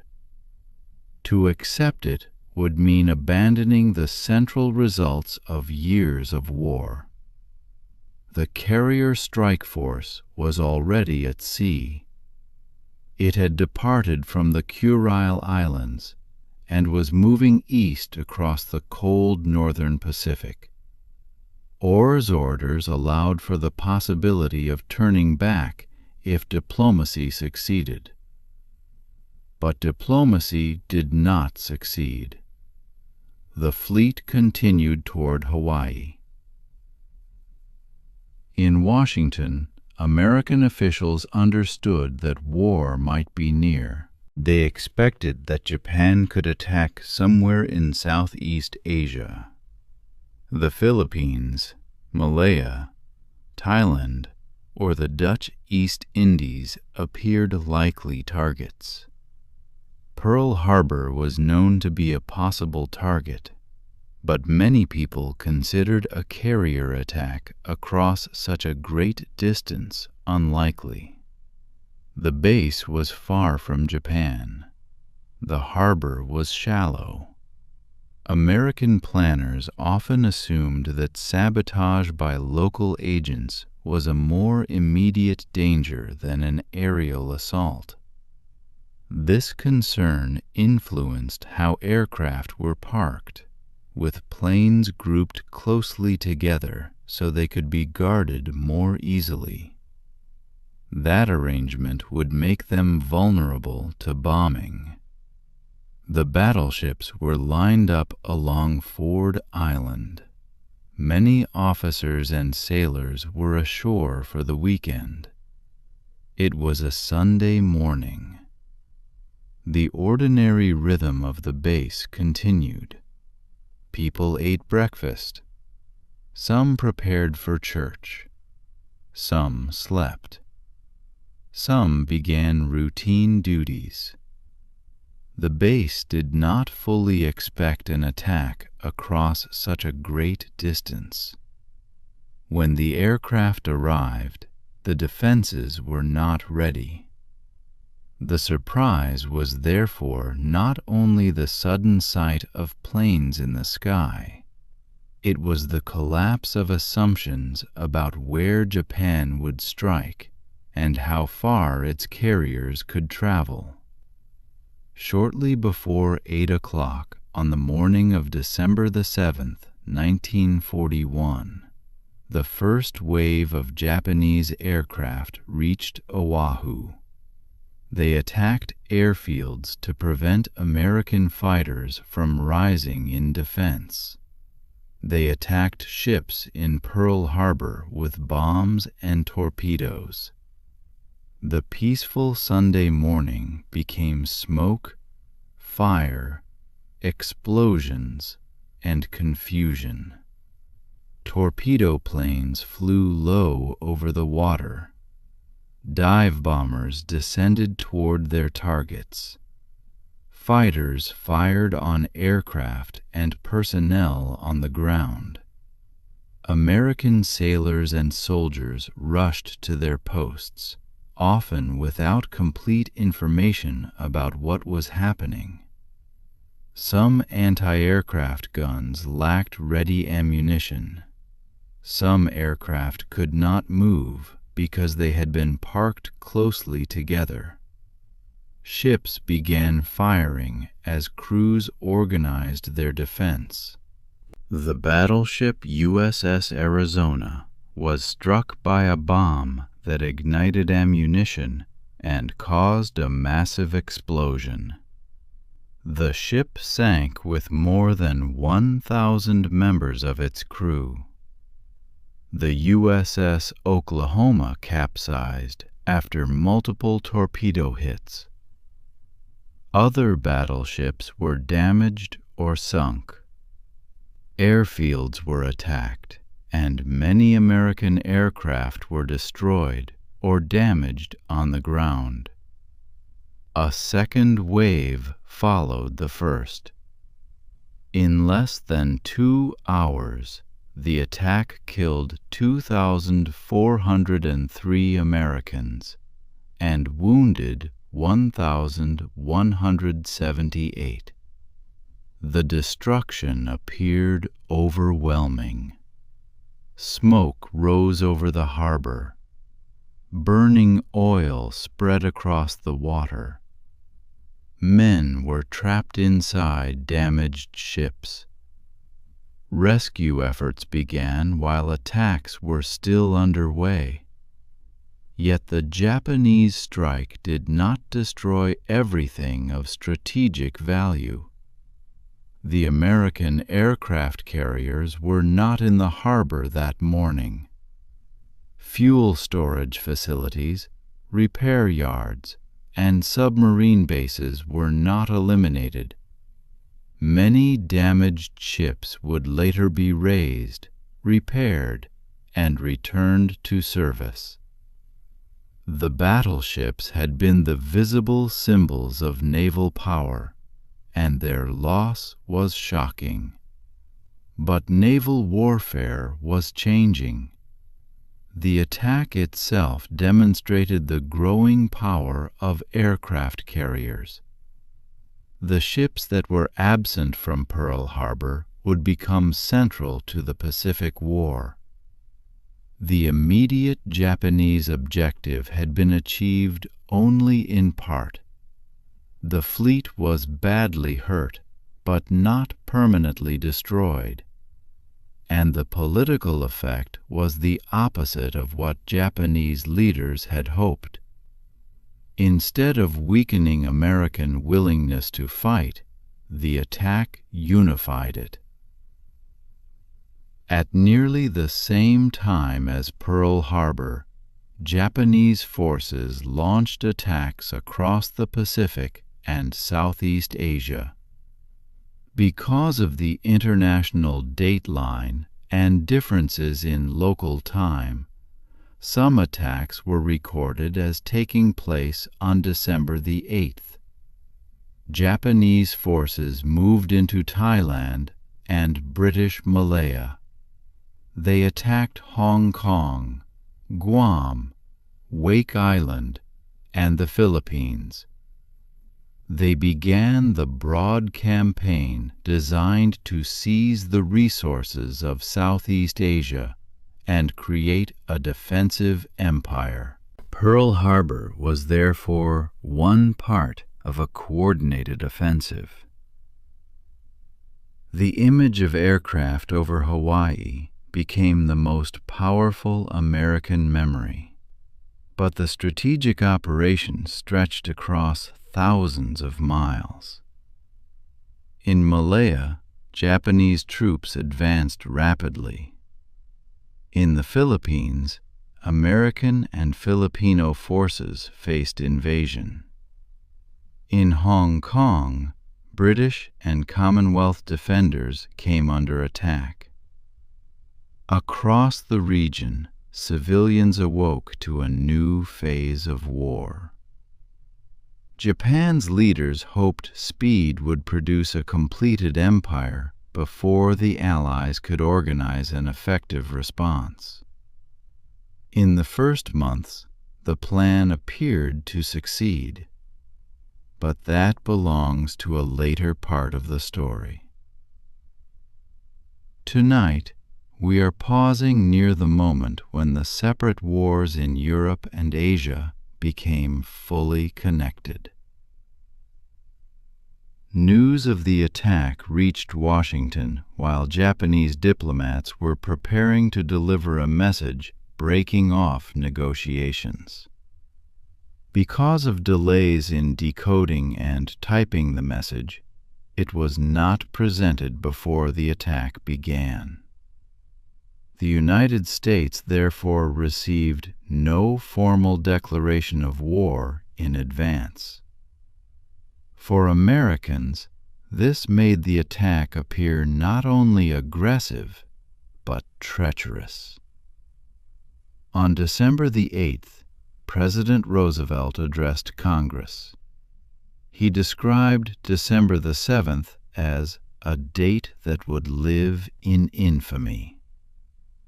Congress declared war on Japan with only one dissenting vote. The isolationist debate that had divided the country largely disappeared in the shock of the attack. Millions of Americans who had opposed entry into the war now supported it. Japan had attempted to remove the American obstacle through surprise. Instead, it had created the unity needed for the United States to mobilize fully. Britain also declared war on Japan. China, already fighting Japan for years, was now formally connected to a larger Allied coalition. On December the 11th, Germany and Italy declared war on the United States. The Tripartite Pact did not necessarily require Hitler to do so, because Japan had initiated the conflict, but Hitler chose to declare war. The United States responded with declarations against Germany and Italy. The war in Europe and the war in Asia were now joined politically and militarily. A conflict that had developed through separate crises had become truly global. We can now return to the question with which we began. Why did the Second World War start?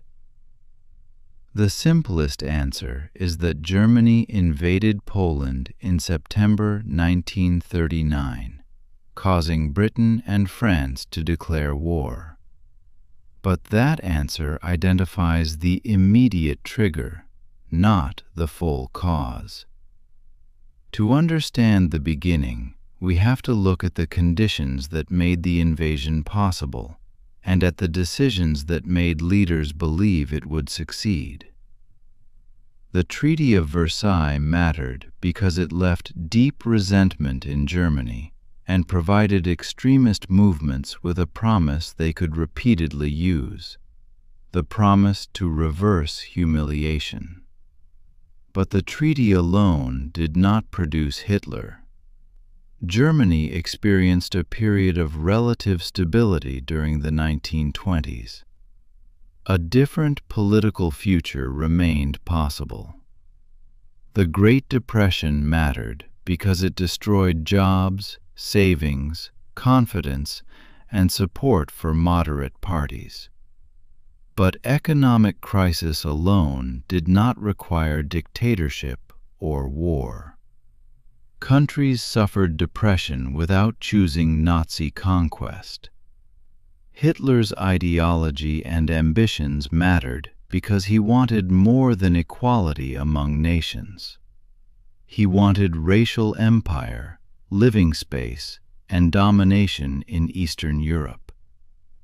His personal leadership was central, but he could not have acted without institutions, military officers, officials, industrial capacity, propaganda, and millions of people who supported him, tolerated him, or failed to resist.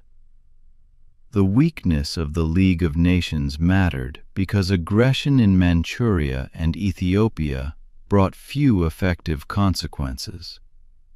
But the League's weakness reflected the choices of its member governments. An institution cannot act more strongly than its most powerful members are willing to act. Appeasement mattered because the concessions over the Rhineland, Austria, and Czechoslovakia increased German power and encouraged Hitler to believe that his opponents would retreat again. But appeasement grew from real fear of war, limited military readiness, uncertainty about public support, and the belief that some German grievances were legitimate. The policy was a failure, yet understanding why people accepted it helps us see how difficult their choices appeared before the outcome was known. Italian fascism and Japanese militarism mattered because the crisis was never only German or European. Italy attacked Ethiopia and helped destroy confidence in collective security. Japan invaded Manchuria, expanded the war in China, and pursued an empire based on military control and access to resources. The conflicts in Europe, Africa, and Asia encouraged one another. Each successful act of aggression suggested that the international order could be challenged. U.S. isolationism mattered because the most economically powerful country remained outside the League and avoided firm security commitments during much of the interwar period. But American reluctance also grew from the losses of the First World War, disappointment with the peace, and the suffering of the Great Depression. It is impossible to know with certainty whether earlier American involvement would have prevented war. The Nazi-Soviet pact mattered because it removed the immediate danger of a two-front conflict and made the invasion of Poland easier. But the pact itself grew from the failure of Britain, France, Poland, and the Soviet Union to create a trusted common front, as well as from Stalin's desire for time and territory. And Japanese-American tensions mattered because the oil embargo placed Japan's imperial project under severe pressure. But the embargo did not begin the chain of aggression. It was a response to Japan's expansion into China and Indochina. Japan's leaders could have changed policy. They chose instead to seize resources and attack the Pacific Fleet. No single cause is enough. The war began through accumulation. A punitive peace without lasting reconciliation. A democracy blamed for defeat. Economic disasters that weakened public trust. Racial and nationalist ideologies that offered simple enemies. Dictators who treated war as a legitimate instrument of policy. Military institutions with growing political power. Empires competing for territory, markets, and resources. International rules without dependable enforcement. Democratic leaders who feared another war so deeply that they delayed confronting aggression.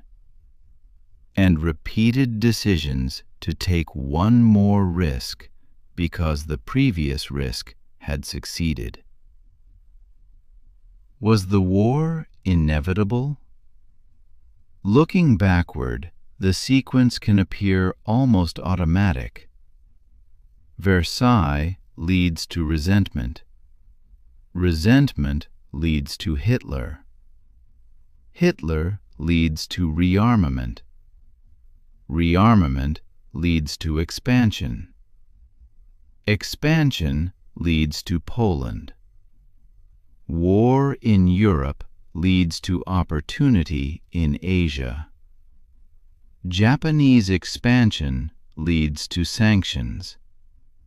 Sanctions lead to Pearl Harbor. But history is rarely that mechanical. At each stage, human beings made choices. German voters, politicians, military officers, business leaders, and civil servants made choices.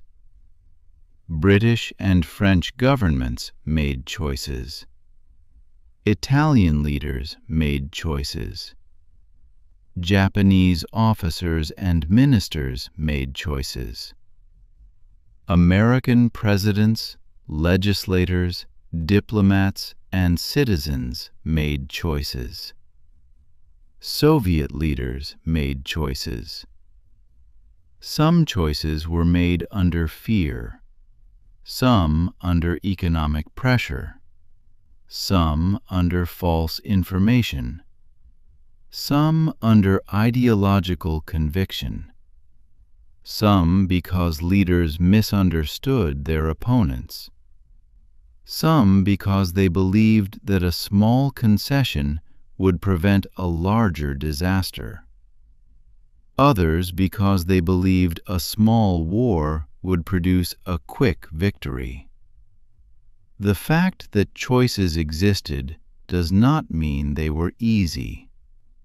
It means the future was not completely written. Perhaps this is one reason the origins of the Second World War remain so important. They remind us that catastrophe may grow through ordinary political processes long before it becomes visible as catastrophe. A treaty is signed, an election is held, a law is passed, a border is crossed, a sanction is announced, a conference ends with handshakes. A warning is received and misunderstood. Each moment may seem limited when it occurs. Only later do people see how the moments connected. The story also reminds us that peace is not simply the absence of shooting. Europe in the 1920s had moments of genuine calm and cooperation.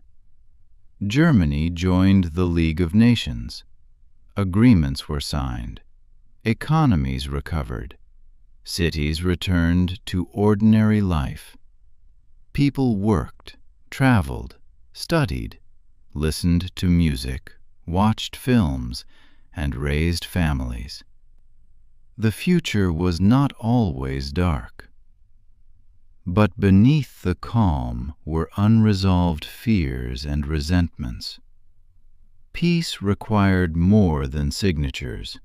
It required institutions strong enough to manage conflict, economies capable of providing stability, political cultures willing to defend democracy, and governments prepared to oppose aggression together. When those supports failed, peace became fragile. The lesson is not that harshness always causes war, or that compromise always fails. A peace settlement can be too punitive, but aggression can also exploit generosity. Compromise can resolve disputes, but compromise with a leader who treats every agreement as a temporary step may invite further demands.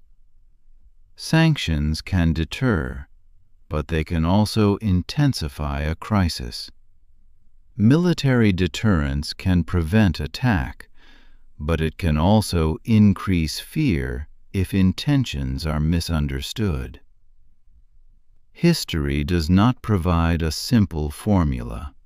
It provides patterns, warnings, and questions. Think again of the world in 1919. People gathered in Paris to build a peace after unimaginable suffering. They were not trying to create another war. French leaders wanted security. British leaders wanted stability. American leaders spoke of a new international order. Smaller nations wanted recognition and borders of their own. Yet their goals conflicted. Security for one country could feel like humiliation to another. Self-determination could not be applied neatly in regions where communities were mixed together. Reparations intended to pay for destruction could weaken economic recovery.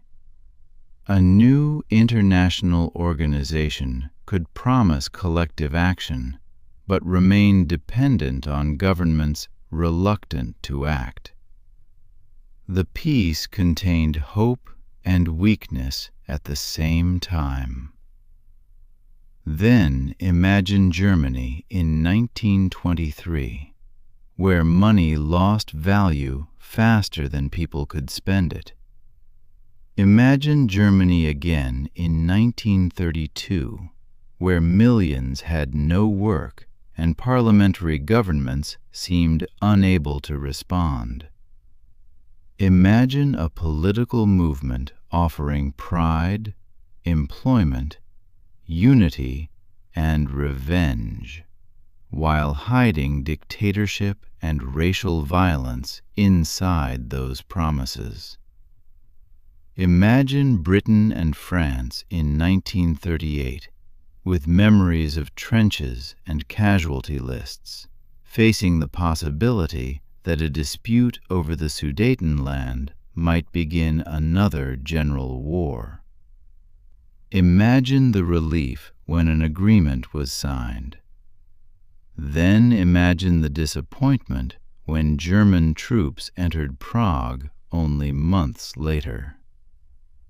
Imagine Japan in 1941, with an empire spread across parts of China, a navy dependent on imported oil, and leaders who believed that withdrawal would destroy national honor.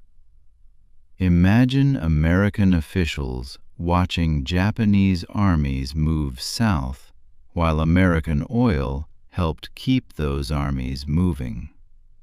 Each government believed it faced dangerous alternatives.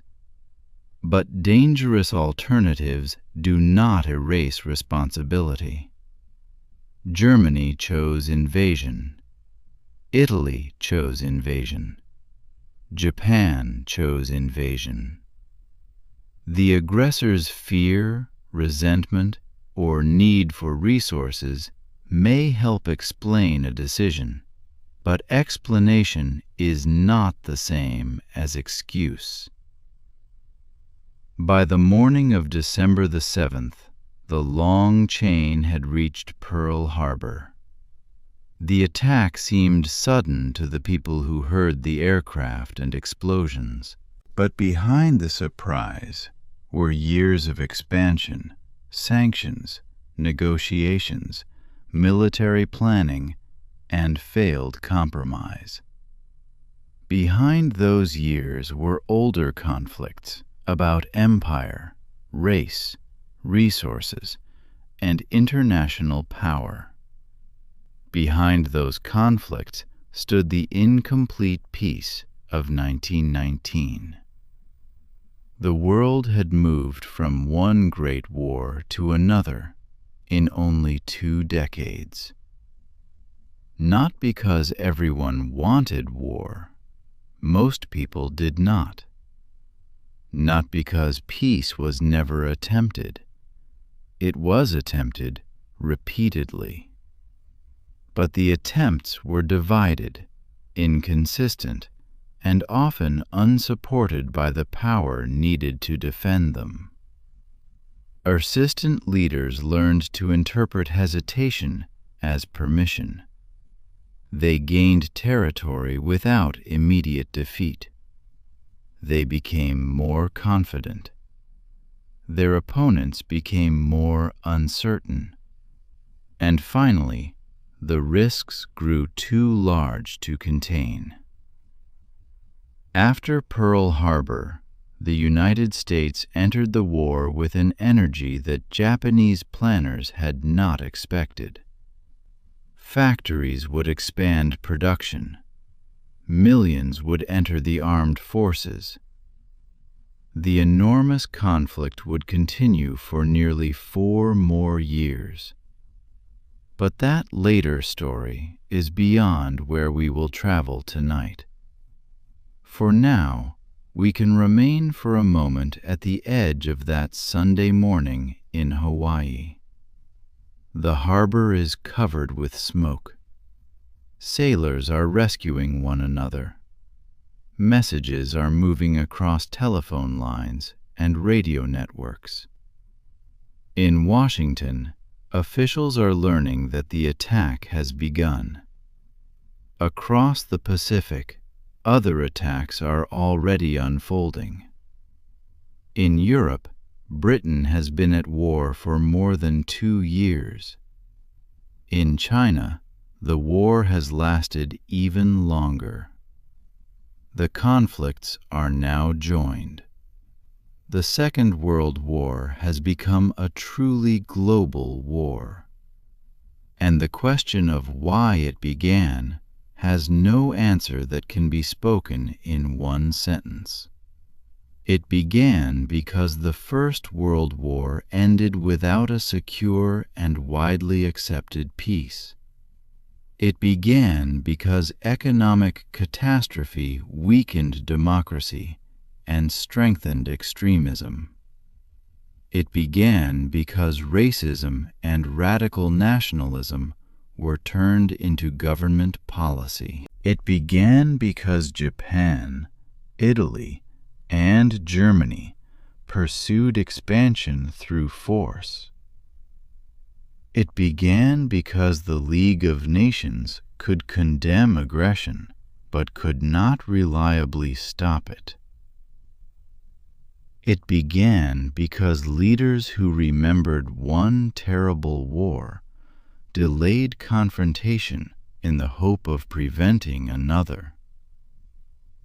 It began because agreements were made with governments that did not intend to honor them. It began because countries misjudged one another's will, strength, and likely response. And it began because, again and again, people believed that the next step would remain limited. The occupation of Manchuria would remain in Manchuria. The conquest of Ethiopia would remain in Ethiopia. The troops in the Rhineland would remain only a symbolic act. The annexation of Austria would satisfy the demand for unity. The Sudetenland would be the final claim. Poland would be abandoned as Czechoslovakia had been. Britain would accept German victory in Europe. The United States would accept Japanese victory in Asia after a sudden blow.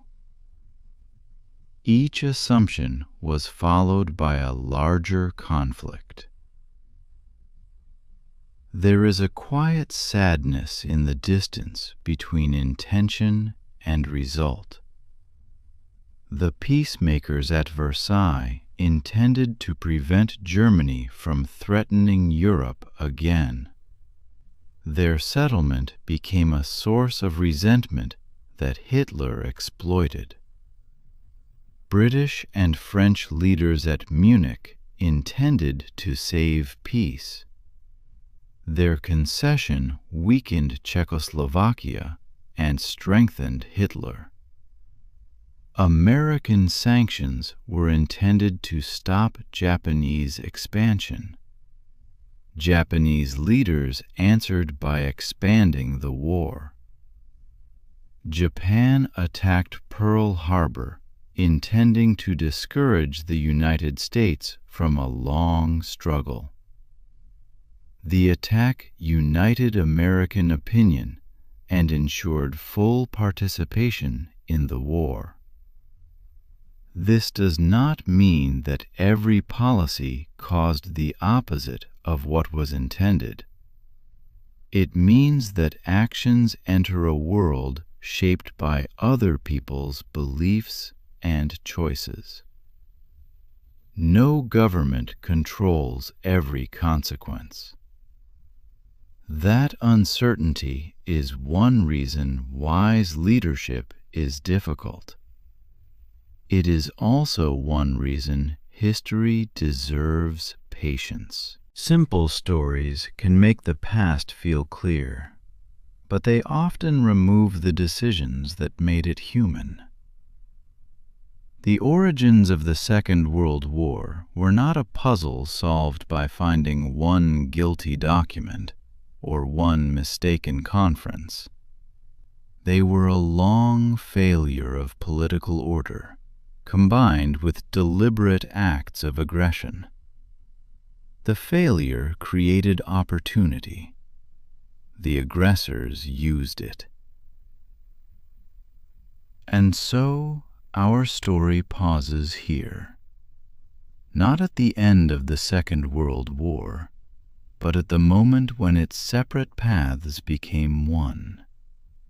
From the halls of Versailles to the streets of Weimar Germany, from the railway lines of Manchuria to the ruins of Nanjing, from the League of Nations in Geneva to the battlefields of Ethiopia and Spain, from German troops entering the Rhineland to crowds watching Hitler arrive in Austria, from the conference table at Munich to the occupation of Prague, from the secret protocol in Moscow to the invasion of Poland, from the fall of France to the night skies over London, from the oil negotiations in Washington and Tokyo to the carrier decks of the Northern Pacific, and finally to the morning sky above Pearl Harbor.